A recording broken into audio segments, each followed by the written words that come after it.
What's up, y'all? Magic79 here. We're back again today to talk about the D23 EXPO, the Disney Parks version. We just watched the full panel presented by Josh DeMauro, the chairman of Disney Parks. So excited to bring y'all all of the latest news and upcoming projects from all of the Disney parks across the world. First, breaking news, Happily Ever After, the nighttime spectacular from Magic Kingdom is making its return in 2023.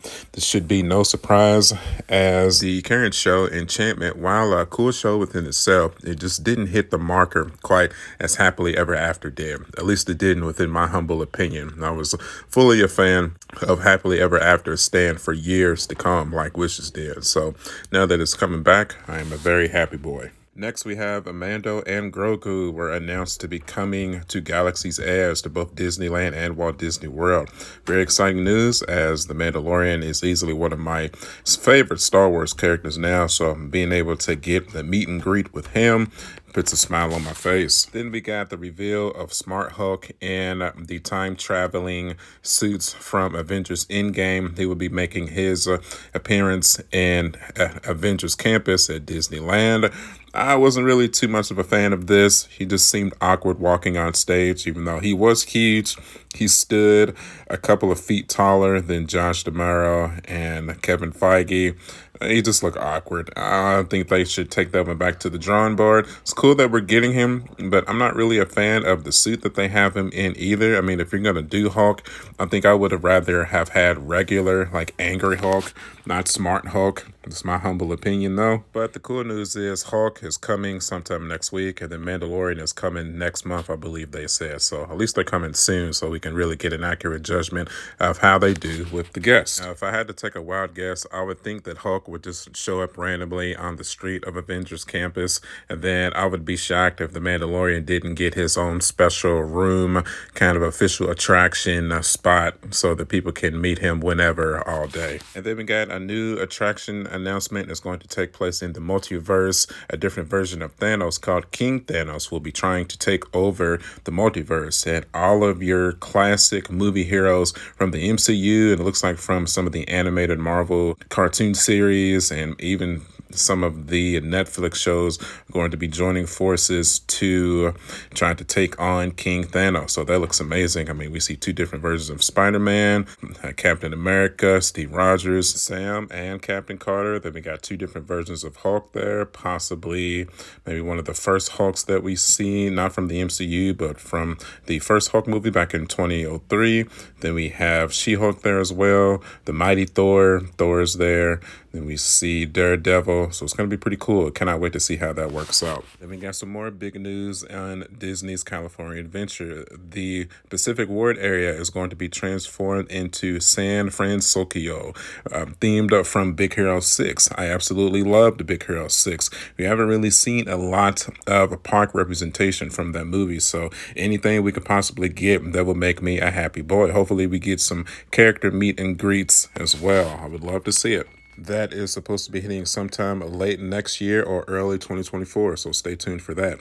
Then we have the Pixar Place Hotel starting to take shape in Disneyland as well. So I've never stayed in any of the Disneyland hotels before, but this is definitely catching my attention. We might have to bite the bullet and spend that big money change to stay a couple of nights our next Disneyland trip.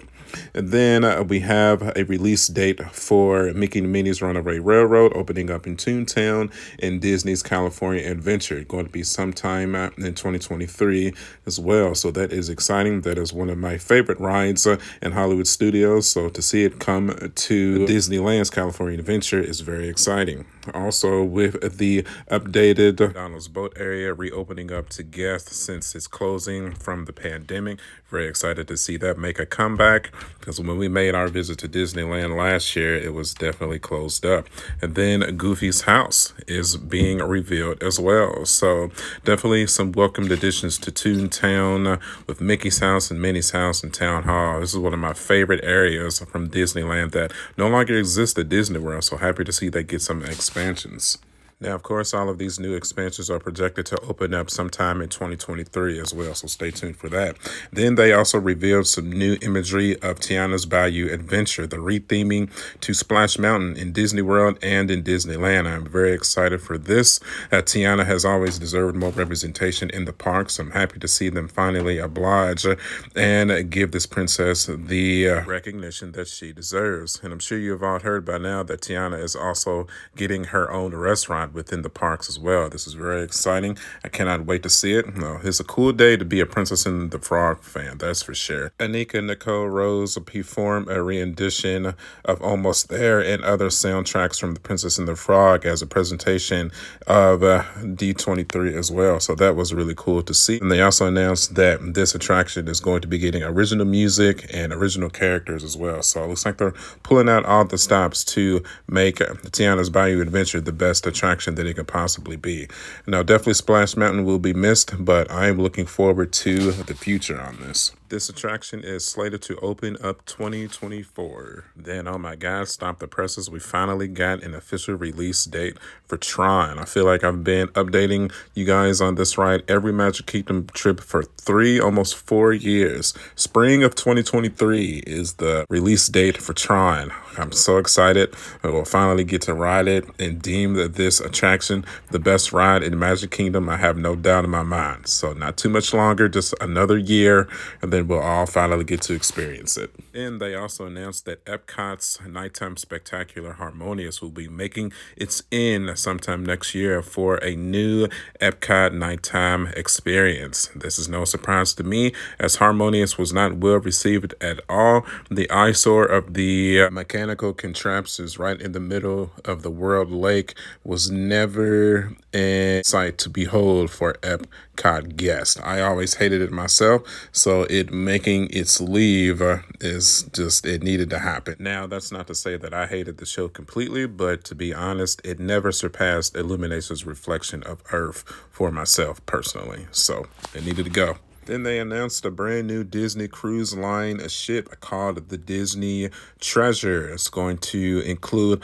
all of the brand new and most up-to-date amenities. So I'm very excited to see how this goes down. The Disney Cruise Line has always been one of my favorite vacation experiences of my entire life. So whenever they include a new ship, I'm always down. The Lighthouse Point, the brand new island that they're purchasing for this as well, are going to be adjacent to Castaway Cay, and they're also building a little village with all the kind of restaurants and activities to get the most out of your cruising vacation. So very exciting to see how that plays out. All this is supposed to be going live sometime next year as well.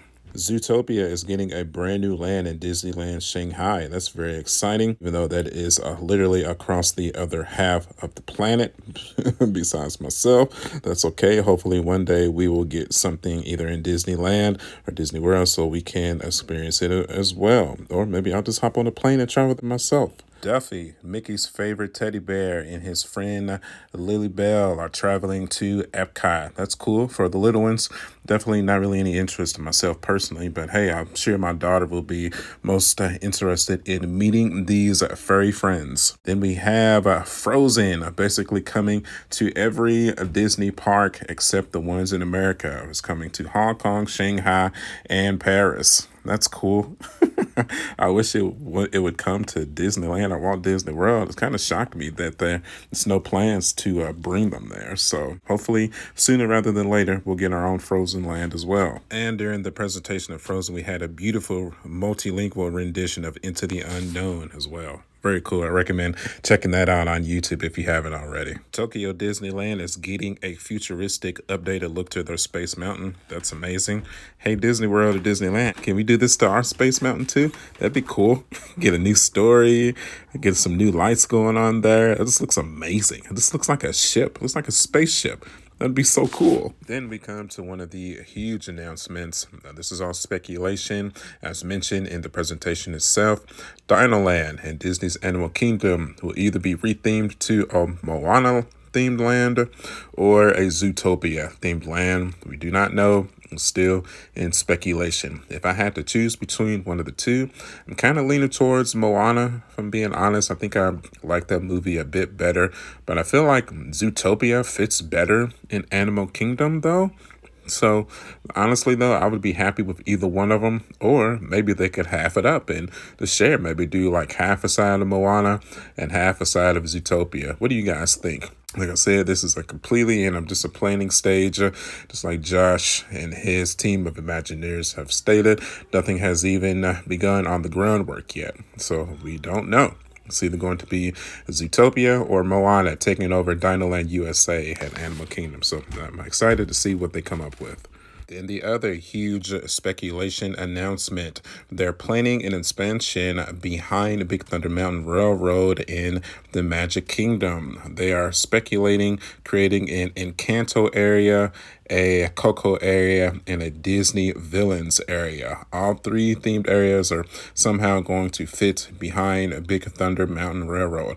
Honestly, I didn't realize there was that much land behind that attraction. I've ridden Big Thunder Mountain Railroad almost 100 times, and I've never looked behind that wooded tree field area to think, wonder if they can get some more rides behind there. It kind of makes sense though, especially if I'm comparing Disneyland to the Magic Kingdom. There's so many more attractions in Disneyland compared to the Magic Kingdom, so it kind of makes sense on them wanting to possibly do another expansion in the Magic Kingdom.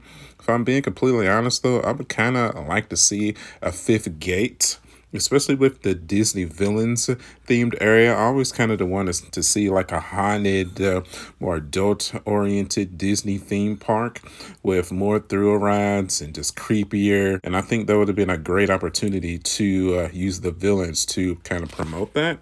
Because I feel like Magic Kingdom was already a full day park filled with stuff to do, even compared with Disneyland, which has more attractions. I still think it was plenty of attractions in Magic Kingdom to fill an entire day. Now with these three new attractions, it might become a little bit convoluted trying to fit all of your favorites in on the same day, but it might be Disney's plan anyways. Well, looks like you're gonna have to buy 2 days to Magic Kingdom now, so I guess we'll see how it goes. But like I said, all of this is way in the future. We don't know when it's going to open up. It's going to be at least past 2025 to when probably the groundwork for this even starts. So guess we'll just have to wait and see. Then the final announcement of the presentation, Disney's California Adventure got an announcement of a new nighttime spectacular, World of Color 1. It's going to include new movies and new music. Going to be amazing. Can't wait to see it. And Disneyland got an announcement of the nighttime spectacular, Wonderous. We got to hear the song. It was beautiful. Can't wait to see the finished product of it. It's going to be amazing. Definitely an improvement over the nighttime spectacular that was there when we had our last visit to Disneyland. And that's going to do it, man. So that was every major announcement from the D23 2022 Disney Parks panel that went on today for like an hour and a half. So I was able to cover everything in about 14 minutes. So hopefully you enjoyed my quick little rendition of it. So definitely my most intrigued part of the entire presentation was the announcement of the projected extra areas to Animal Kingdom and the Magic Kingdom. Even though it's not projected, it's just speculation at this time. Moana, Coco, Disney Villains. So I guess we'll just have to wait and see what happens. So what I want to know now, what are you guys most excited for? Oh, let's have a good, healthy discussion for it, man. I'm excited. You know, I've always loved Disney World. I've loved it since I was a little boy, and that don't plan on stopping anytime soon. So let's express our love of the Disney parks in the comments section below. And by hitting that like button, you can also hit that subscribe button, man. You can follow me at youtube.com/SmartTech79. I'm also on Facebook, Instagram, and TikTok. I will never be more grateful for you guys watching these videos and allowing me to make a profit talking about what I have always loved, the Disney parks. And thank you. So as always, I will see you guys on the next one. Catch you guys later. Bye.